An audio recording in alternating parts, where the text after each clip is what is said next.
women on the jury. And what they didn't get to hear, would it have changed the outcome? What's the most important piece of evidence you think they didn't hear? Tonight, your most complete look yet at how it all came together. Every child's worst nightmare to be followed on the way home in the dark. This is the path where the lives of Trayvon Martin and George Zimmerman collided that night. The neighborhood watchdog on a collision course with a kid in a hoodie, Trayvon Martin. He said, "You're gonna die tonight, look." With today's verdict, is a racial powder keg about to explode? We are not racist! Here's David Muir. Good evening and welcome to the special edition of 2020. And tonight, the breaking news here, not guilty. More than 15 hours after they got the case, 6 women came out of that jury room within the last hour and handed in their verdict. In essence, delivering the future of George Zimmerman. Just moments ago, Trayvon Martin's father tweeting this, and we'll put it up on the screen right now. God blessed me and Sabrina with Trey, and even in his death, I know my baby is proud of the fight we, along with all of you, put up for him. God bless. A family in pain tonight, while another family, the family of George Zimmerman, inside that courtroom with tears, hugging his defense team. ABC's Matt Gutman has been on this case in Florida ever since the story first broke, and he joins us live outside the courthouse in Sanford. Matt, good evening. Good evening, David. In fact, this caps 17 months of suspense. That's after George Zimmerman shot Trayvon Martin on that cold February night. Now those 6 jurors, 5 of them mothers, coming to this verdict. Now, let's just pause for a second to hear Judge Deborah Nelson read out that verdict. In the Circuit Court of the 18th Judicial Circuit in and for Seminole County, Florida, State of Florida versus George Zimmerman. Verdict: we, the jury, find George Zimmerman not guilty. So say we all, foreperson. Does either side want to poll the jury? We would, Your Honor. Okay, ladies and gentlemen, as your juror number is being called, please answer whether this is your verdict. Juror B 29, is this your verdict? Yes. Juror B 76, is this your verdict? Yes. Juror B 37, is this your verdict? Yes. Juror B 51, is this your verdict? Yes. Juror E 6, is this your verdict? Yes. Juror E 40, is this your verdict? Yes. Thank you. Now, just after that moment, David, the judge said that Zimmerman's business in court is over. She released him from his bond. He had his GPS ankle bracelet cut off, and soon after that, he was whisked away. His defense team says to a safe location. They also say that George Zimmerman will probably live at least the next few years, possibly the rest of his entire life, in hiding. But whatever happens, that 5-minute interaction between George Zimmerman and Trayvon Martin will probably tie those two people and their two names eternally together. David. Matt Gutman outside the courthouse for us here. Matt, thank you. And so much of this trial being watched closely by the people of Sanford, Florida, and across this country. Let's go to ABC's Gio Benitez right now. Reaction from the community to the verdict. Gio's been reporting on this case for some time as a Florida-based reporter. Gio, what are they saying outside the courthouse? Well, David, good evening to you. There are still people here, many who support the state, who wanted to see George Zimmerman convicted. Some were out here earlier today who also supported George Zimmerman, but those were outnumbered, of course, by the Trayvon Martin supporters. And one of those is Melinda, a mother of 3. Why did you bring your children out here? You told me it's important for you. I believe that this is a very historical moment in our country. This is something that's going to be put in the history books. I believe that. And I wanted them to be firsthand witness along with me by my side. All 3 boys, and at one point we saw you were crying here. Yes, I was, deeply. My heart was shattered. Because you've been following this from the very beginning. I have been there from the first rally to the first march. The first time I heard about it, it broke my heart, and I've never stopped. And we saw you had a necklace in memory of Trayvon Martin, you say? Yeah, it says, in loving memory of Trayvon Martin, you will never be forgotten, and rest in peace, baby boy. All right, Melinda, thank you so much. And your kids here learning a lesson, of course, in law and the process. Yes. All right, Melinda, thank you so much. David, back to you. Gio, our thanks to you. I want to bring in our chief legal analyst now and one of the co-anchors of Nightline, Dan Abrams, who's also been following this trial with me every step of the way. Dan, this jury made up of entirely women jurors. 5 of the 6 were actually mothers themselves. And you make it very clear the legal bar they had to look at. Not George Zimmerman necessarily, the person sitting across from them, but there was a legal bar. That's right. We don't know right now what these jurors think about George Zimmerman. We don't know if they believe George Zimmerman's account of what happened that night. Remember, his account is that Trayvon Martin attacked him. We don't know what they thought about that. Here's what we do know. We do know that they had reasonable doubt in this case. And what does that mean? The heart of the defense was self-defense.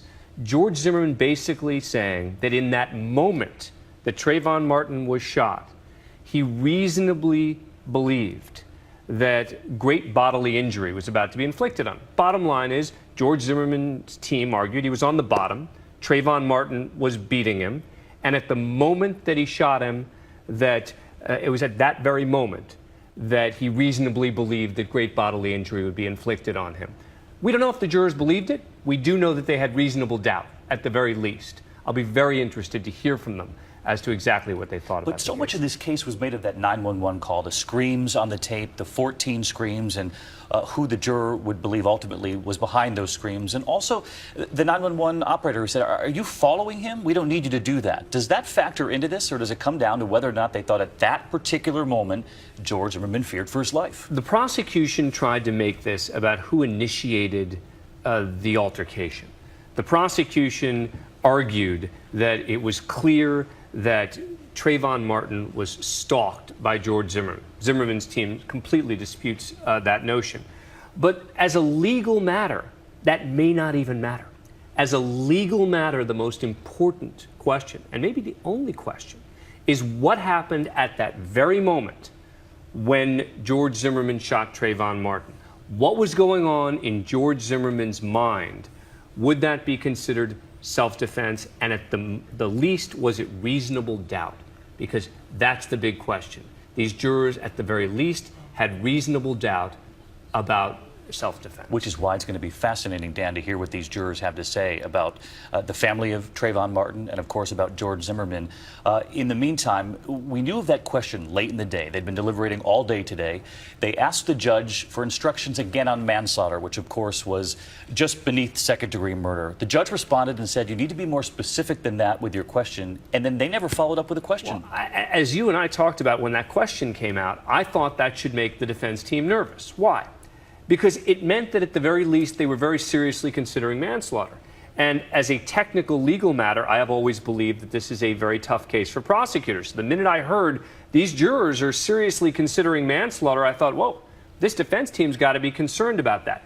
In retrospect, we now see the jurors never even got back to the judge. The judge said be more specific. The jurors never even got back to the judge. So I think that we can really deduce from that there was one juror, likely, who had a question, who wanted something resolved, but that by the time the judge asked them the question, the jurors had really worked it out amongst themselves without even needing to go back to the court with a specific answer as to what they were looking for. Our Chief Legal Affairs anchor, Dan Abrams, and co-anchor of Nightline. Dan, thanks for being here with me. And as we continue here, we want to know what you believe at home. Did you agree with the jury's verdict? We're on Twitter throughout the evening. Let us know. Use the hashtag ABC2020.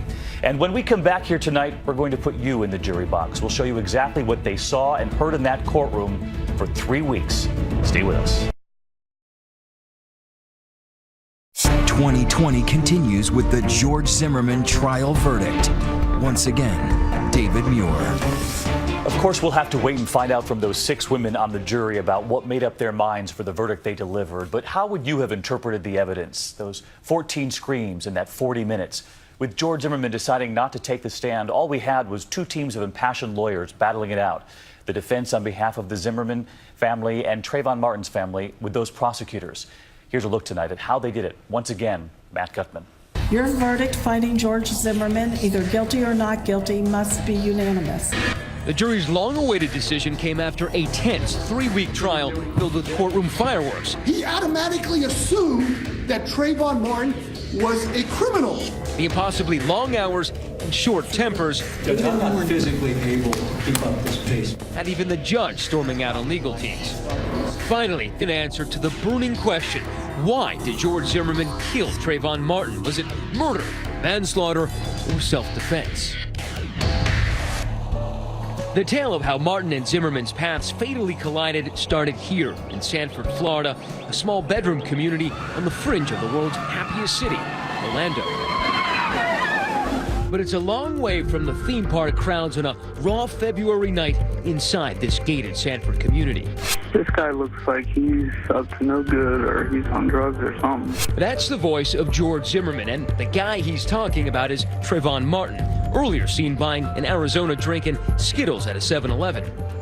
Martin was heading back to his father's fiance's home in the housing complex, where he was spending a 10-day school suspension after getting busted on a pot-related offense. Something the jurors never heard. Despite his youthful indiscretions, his family says Martin was just a normal teenage kid into girls, rap music, and airplanes. He was interested in flying planes. That fascinated him, which led him to go to a program to, try to pursue his career in aviation. Is there one thing that you miss most about him? I miss his smile. He was a very affectionate teenager, so I just miss him smiling and giving me a hug. It's raining and he's just walking around looking about. Initially, Martin didn't know he was being tailed by Zimmerman, the self-appointed neighborhood watch captain. By day, an auditor. By night, Zimmerman, who had a past interest in law enforcement, kept a wary eye out on behalf of his neighbors. What was your first impression of Zimmerman? I thought he was meek and easygoing, and at first I had a little trepidation that this guy was going to be running a neighborhood watch. How do you think he did as a neighborhood watchman? Fantastic. His efforts and his diligence yielded results. And that firearm. But in court, prosecutors painted Zimmerman as an overzealous wannabe cop. His language in this non-emergency call to police helped spark the racial debate over the case. He's got his hand in his waistband. Yeah, he's a black male. And fueled allegations that he was aggressively profiling a harmless teenage student. Just let me know if this guy does anything else. Okay. They always get away. Punks. These they always get away. Those were the words in that grown man's mouth as he followed in the dark a 17-year-old boy. The prosecution wants to make it clear that he already had a mindset when he got out of his car and began to follow Trayvon Martin. Armed with a fully loaded semi-automatic pistol. Prosecutors argue that Zimmerman was hell-bent on stalking Martin, even when told by police to call it off. Are you following him? Yeah. Okay, we don't need you to do that. Okay. And then Zimmerman hangs up. At that point, Martin is on the last phone call of his life with his friend, Rachel Chantel, and he's racked with worry about the strange man shadowing him. You just told me the man looked creepy. And he said the man looked creepy. Creepy white. Okay. Excuse my language, cracker. Chantel says she told Martin to run away, but then she says she heard him being confronted by Zimmerman. Why are you following me for? And then I heard a hard breath man come and say, what you doing around here? And then I started hearing a little bit of Trayvon saying, get off, get off. This is the path where the lives of Trayvon Martin and George Zimmerman collided that night. And out here for about 30 or 40 seconds, there was a black hole of information until dispatchers from 911 started getting flooded by calls from neighbors all around. They're wrestling right in the back of my porch. Someone's yelling 2 doors down from me, screaming, hollering, help, help, help. Then a gunshot that shatters the night. Oh my God, it's someone to be shot. Oh my God. And there's a black guy down that looks like he's been shot and he's dead. George Zimmerman did not shoot Trayvon Martin because he had to. He shot him for the worst of all reasons. Because he wanted to. He said, yo, you got a problem? But in this police reenactment, Zimmerman says it was he who was confronted by an angry Trayvon Martin. And he said, you got a problem now. And then he was here, and he punched me in the face. He got on top of me somewhere around here. That's when I started screaming for help. I started screaming, help, help, as loud as I could. I tried to sit up, and that's when he grabbed me by the head and tried to slam my head down. Zimmerman says the confrontation escalated after Martin spotted the gun on his hip. He looked at it, and he said, you're gonna die tonight, mother. And he reached for it, but he reached, like I felt his arm going down to my side, and I grabbed it, and I just grabbed my firearm, and I shot him. One time. After you shot him, what did he say? After I shot him, he like sat up, and he said, "Oh, you got me." About 2 minutes after the shot rang out, this photo was taken at the scene. The defense says it confirms Zimmerman's account that he was attacked by Martin. And in court, even a neighbor called as a prosecution witness appeared to back up Zimmerman's account that he was the one being attacked. I could tell the person on the bottom had a lighter skinned color. The jury has been presented with two completely contradictory accounts of what happened, with no solid evidence to back up either side's claims. That is, until a critical piece of evidence is introduced. I'm gonna play the whole thing. A 911 call where a voice is heard screaming for help. There's just someone screaming outside. So you think he's yelling help? Yes. 14 screams in 40 seconds. The critical question, does that desperate voice belong to Trayvon Martin or George Zimmerman? If it was George Zimmerman screaming out for help, then it supports his theory that he acted in self-defense. I thought it was George. To identify the voice, the defense calls a parade of Zimmerman's friends, who perhaps not surprisingly say it's him on the tape. Do you know whose voice that is in the background screaming? Yes, definitely. It's Georgie. I hear it. I hear him screaming. There's absolutely no doubt in my mind that is George Zimmerman. The mothers of both Martin and Zimmerman also take the stand, and they confidently identify the voice as that of their son. Who do you recognize that to be, man? Trayvon Benjamin Martin. I'm sure that's George's voice. You guys are called Tracy Martin, Your Honor? But then the defense calls a more unlikely witness. And nothing but the truth, so help you God. I do. Trayvon Martin's father, Tracy Martin. Police say Martin informed them just 2 days after the shooting that he did not believe the voice on the tape was his son's. But on the stand, Martin seems to change his story, saying that after hearing the tape over 20 times, he's now convinced it was his son crying for help. I was listening to my son's last cry for help. I was listening to his life being taken, and I was coming to grips that Trayvon was here no more. I think at the end of the day, the testimony of these witnesses will cancel themselves out. The jurors are going to have to listen to that 911 tape, and they're going to have to decide for themselves who they believe that voice is.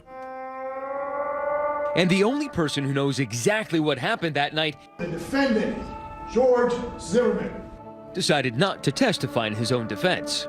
After consulting with counsel, not to testify, Your Honor. But the testimony of this woman, the so-called star witness, had everyone talking. A lot of people criticized her for her hair, for her skin, for her darker skin tone. And her answers raised an ugly taboo. Justice for Trayvon! Race. We can't get justice for a young black boy! To say this case is not about race is ignoring the pink elephant in the room. Stay with us.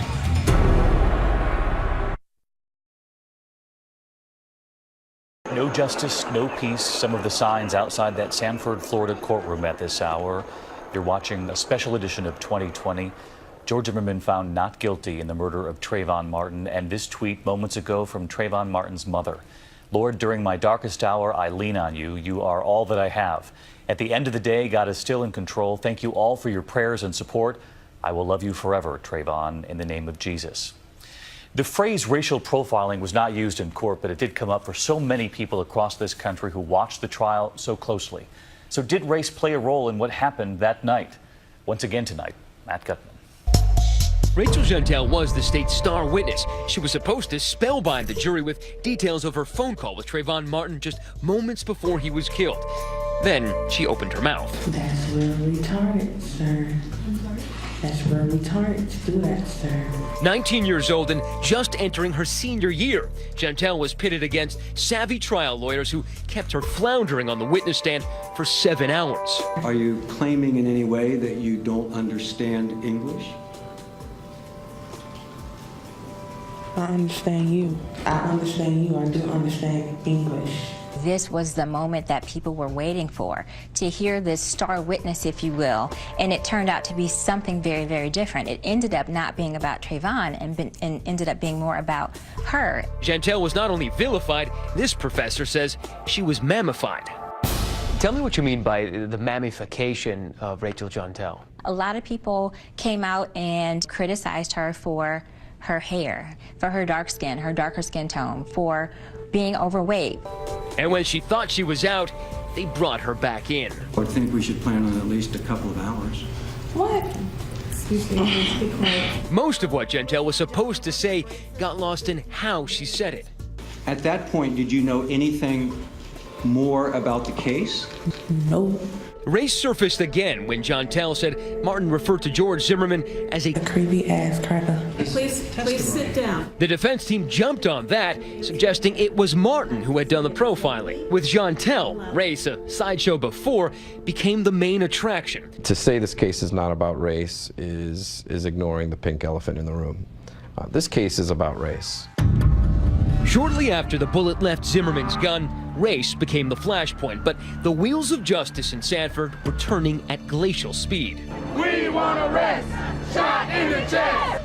There was no arrest for 6 weeks. No justice! No peace! It divided Sanford and a nation. If a black man had come into a white neighborhood and gunned down a 17-year-old boy, all hell would let loose. Celebrities and average Joes alike pulled on the kind of hoodies Martin wore that night. It inspired the Million Hoodie March, 1,000 miles away from Sanford, high school walkouts, and so many protests. The message was being heard all the way to the White House. You know, if I had a son, he'd look like Trayvon. Knowing what I know today, if I were a DA, I would not have touched this case.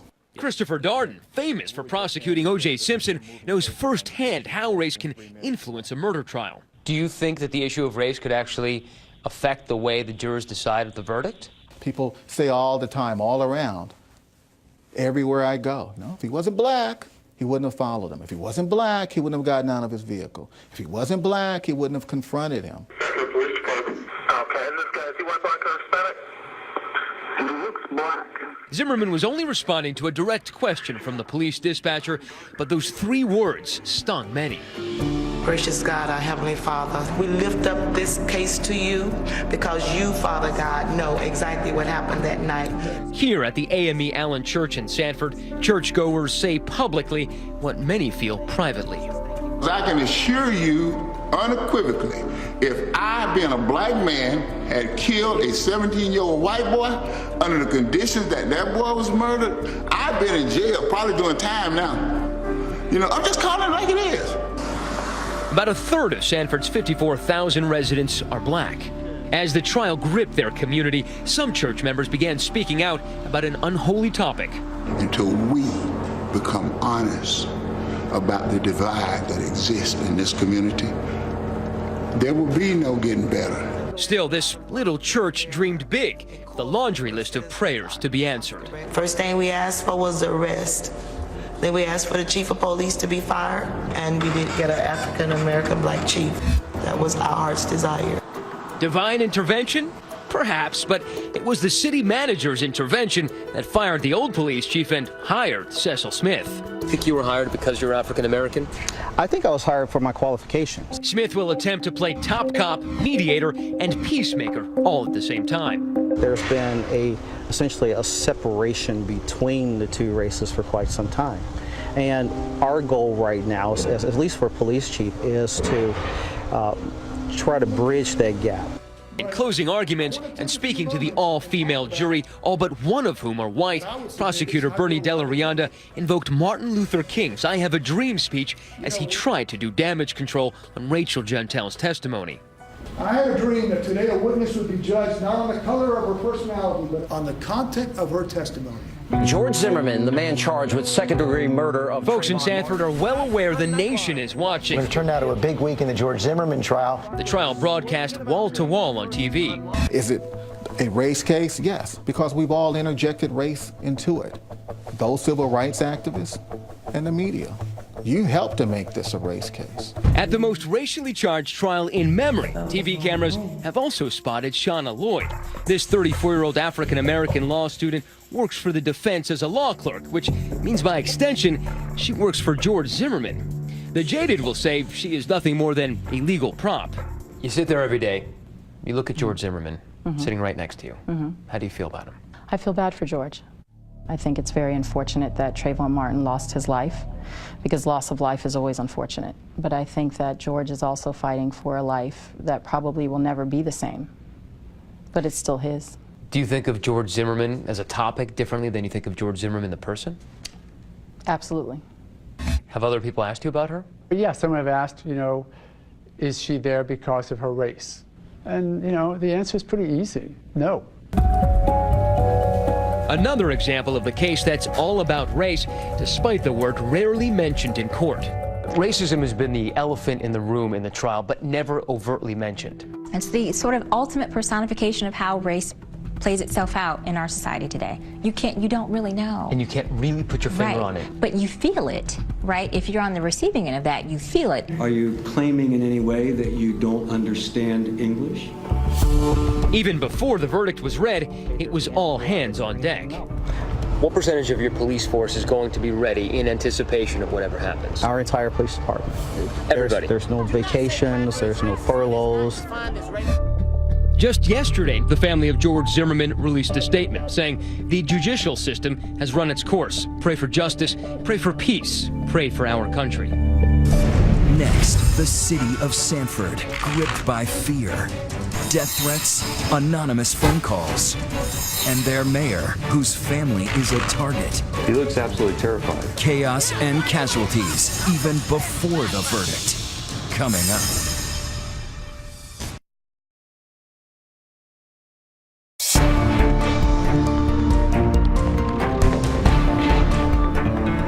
More than 2 weeks of testimony, 56 witnesses, hundreds of pieces of evidence. But only one man knows exactly what happened the night Trayvon Martin was killed. And Friday, in closing arguments, his lawyer called him a victim. There was some anger and hostility and ill will and spite maybe that night. It just had nothing to do with George Zimmerman. Well, that's not true. It had something to do with George Zimmerman. He was the victim of it. Defense attorney Mark O'Mara implored the jury not to assume anything or make snap judgments and laid the burden of proof squarely at the feet of the prosecution. Give me a shred of evidence that contradicts that he had any other option. Sabrina Fulton couldn't take it, leaving the courtroom as pictures of her dead son played one last time for the jury. 6 women, 5 of them mothers. Isn't that every child's worst nightmare? To be followed on the way home in the dark? And lawyers for the state of Florida tried to depict George Zimmerman as a man who had choices and made a deadly one. Trayvon Martin may not have the defendant's blood on his hands, but George Zimmerman will forever have Trayvon Martin's blood on his. 2 lives forever changed. Your verdict is not going to bring Trayvon Benjamin Martin back to life. Your verdict is not going to change the past, but it will forever define it.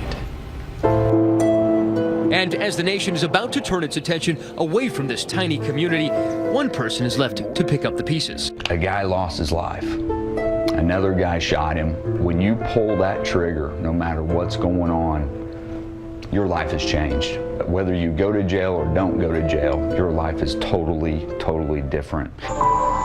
Sanford Mayor Jeff Triplett says there's no going back.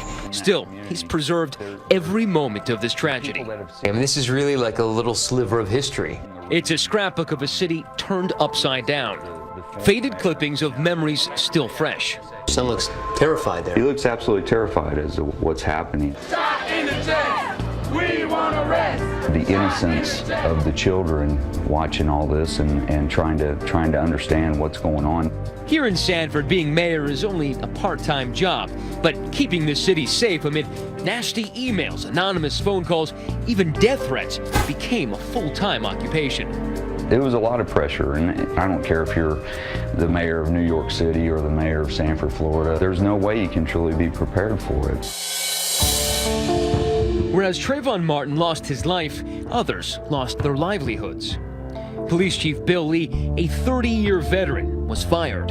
He's a good man. For me, it wasn't what the investigation was. It was the handling afterwards, the chaos management, so to speak. He didn't take the candy, he took the life and left the child. Lee is shouted down during a press conference weeks after the shooting. He marches away as I try to talk to him. I understand your frustration. I thought for the good of the community, and particularly for the good of the Sanford Police Department, we needed to move forward. But Lee wasn't the only cop casualty. Once a star detective, lead homicide investigator Chris Serino was banished to the graveyard shift, night patrol. On day 6 of the trial, Serino was called by the prosecution, but ironically ended up helping the defense, saying George Zimmerman was believable. His statement, what did that indicate to you? Either he was telling the truth, or he was a complete pathological liar. One of the two. Okay. And then there's the police department spokesman, David Morgenstern, silenced as well. Morgenstern, the PIO? Morgenstern's still sergeant on the police department. But no longer the public information officer? No, he is right now on workers' comp, so he's on light duty. Okay. But the public remains rattled, especially in the sleepy development where neighbors are still defending George Zimmerman.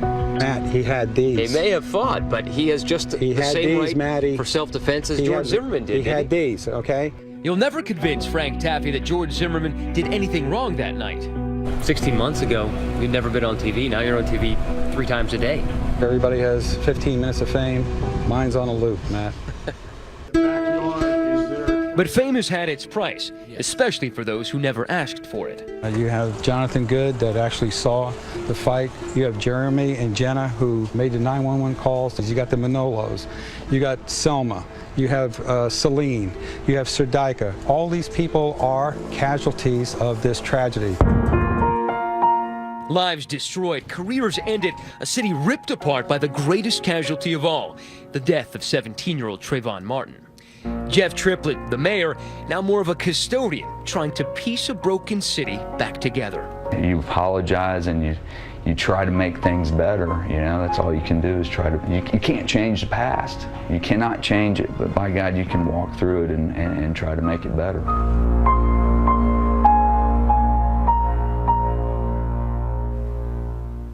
Such divisions on both sides of this case, and in fact at this hour from the Sanford Police Department, one of the investigators for the police department saying it's very quiet. We have people patrolling right now, nothing different than usual, nothing out of the ordinary. Encouraging from Sanford, Florida.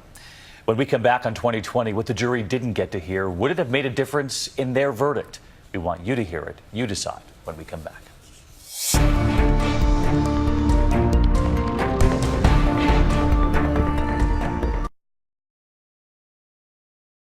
2020 continues with the George Zimmerman trial verdict. Once again, David Muir. So what wasn't the jury allowed to hear over the course of the 3-week trial? Possible skeletons from the closets of both George Zimmerman and Trayvon Martin? And would those details, not permitted in court, have changed the jury's verdict? Once again tonight, Matt Gutman. For more than 15 days, this is what the jury saw. Oh, Theatrics. Fits of anger. It's outrageous that the state would seek to do this at this time. Knock, knock. Who's there? Even bad humor. George Zimmerman. George Zimmerman. Who? All right, good. You're on the jury.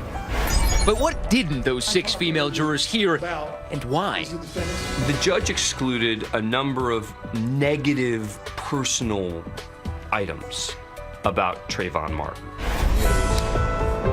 For a year, the defense team desperately wanted the jury to see what it called 17-year-old Trayvon Martin's checkered past, like those 3 school suspensions, including one for having been caught with traces of pot. and another for allegedly having burglary tools in his backpack. There's this video. Martin shot himself, the only available sample of his voice, laughing as homeless men fight over a bike. Then there are these photos from his cell phone, Martin giving the finger, marijuana plants, blowing smoke. But the judge said, no dice. The only reason to introduce that picture would have been to smear Trayvon Martin, and that's not what this case is about. What is the most important piece of evidence you think they didn't hear? Well, I think that they had the right to hear about Trayvon Martin's past that was shown as far as him fighting. Zimmerman's defense attorney, Mark O'Mara, is talking about text messages in which Martin boasts he could knock a man down with a single punch. I lost the first round but won the second and third, he wrote. I'm not done with this fool. He's going to have to see me again. But Zimmerman had skeletons in his closet, too.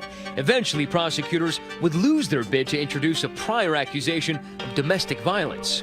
And then there's a 2005 arrest for allegedly assaulting a police officer. That charge was ultimately dropped. And remember that explosive 911 call with those blood-curdling screams? So you think he's yelling help? Yes. All right, what is your phone number? So much was made of that 911 call. The screams. Who was screaming? Why was that so important? Well, I think for both sides, that case was important because I think that if that was a definitive answer, then that would tell us what happened. But the judge barred the prosecution from calling two audio experts who would have testified they believe those desperate cries for help came from Martin. The judge ruled that the science was too unreliable. It definitely would have helped prosecutors to have experts, not just family members, but experts who could say, I believe very strongly that that's Trayvon Martin's voice on that tape. The most contentious arguments away from the jury's view came just this week. 10 o'clock at night, we started this morning. When the defense, prosecutors, and even the judge court is in recess. Thank you very much. Sparred over whether to admit this elaborate 3D animation into evidence. It depicts what Zimmerman says happened moments before he shot and killed Trayvon Martin. She did, however, allow the defense team to reference it during its closing